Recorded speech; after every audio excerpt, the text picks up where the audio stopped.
So the two things that I think are important, and again, we're talking one patient, so I'm very encouraged by this, and we're hoping that the rest of the patients react like this. But this one illustration really tells me something about how this drug works and how it's unique in the overall market of therapeutics that we have to treat this disease. One, we know it acts early. The effects on the pulmonary pressures as measured by the CardioMEMS device, which, as you know, is a very accurate depiction of pressure in a patient. And because we do it daily and we look at the area under the curve of the pressure, which really gives us very fine, detailed information about how pressure is changing, we saw changes in 6 weeks.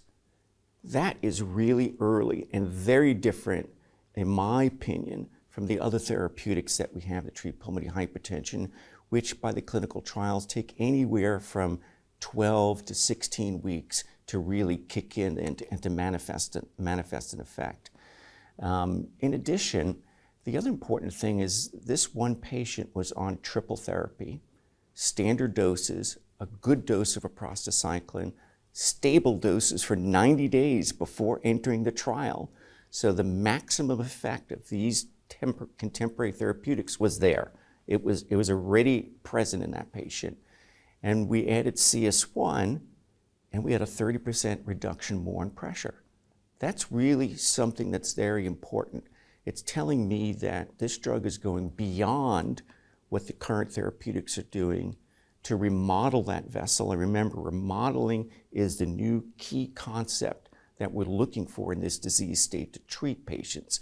Sure, we want the vessel of vasodilate, but we want that vessel to retain and to reform its normal architecture, because that's what we know is really going to drop the afterload. And the afterload is essential because that's what determines if the right heart lives or dies. And so, to me, I can appreciate now the remodeling effect that this drug had on top of very good contemporary therapy. Triple therapy. We gave this patient everything that we know, and this still resulted in a significant drop in pressure. That really positions CS1 in a really unique avenue for treating patients. You can imagine that remodeling drugs are going to be important for everyone with pulmonary hypertension, not just based on their risk strata or their functional class. If we know a drug is going to reshape that vessel and try to make it move towards normalcy, this is a drug that we might be able to put on in every phase of the disease state. And because CS1 has unique properties that some of the other remodelers that we're looking at now don't have, particularly its antithrombotic effect, this may be a particularly useful drug for other forms of pulmonary hypertension, like chronic thromboembolic related pulmonary hypertension, in which people have residual pH after endarterectomy or balloon angioplasty. We have a drug now that will work on the remodel vessels, but also, very importantly, prevent the trigger for that disease, which is the reformation of thrombi. I think that's a potentially very important aspect of this drug that others may not have and may make it useful in other forms of pulmonary hypertension.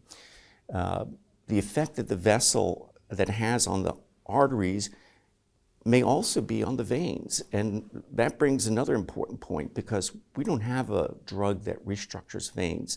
And we're not quite sure if CS1 does that, but given its unique properties and how it remodels, it might make sense that it could remodel a vein and therefore be very useful in group 2 disease, which is the largest form of pulmonary hypertension that we see. So I think there are some unique aspects to this particular therapeutic that may make it a good drug to use in many of the different forms of PH that we have.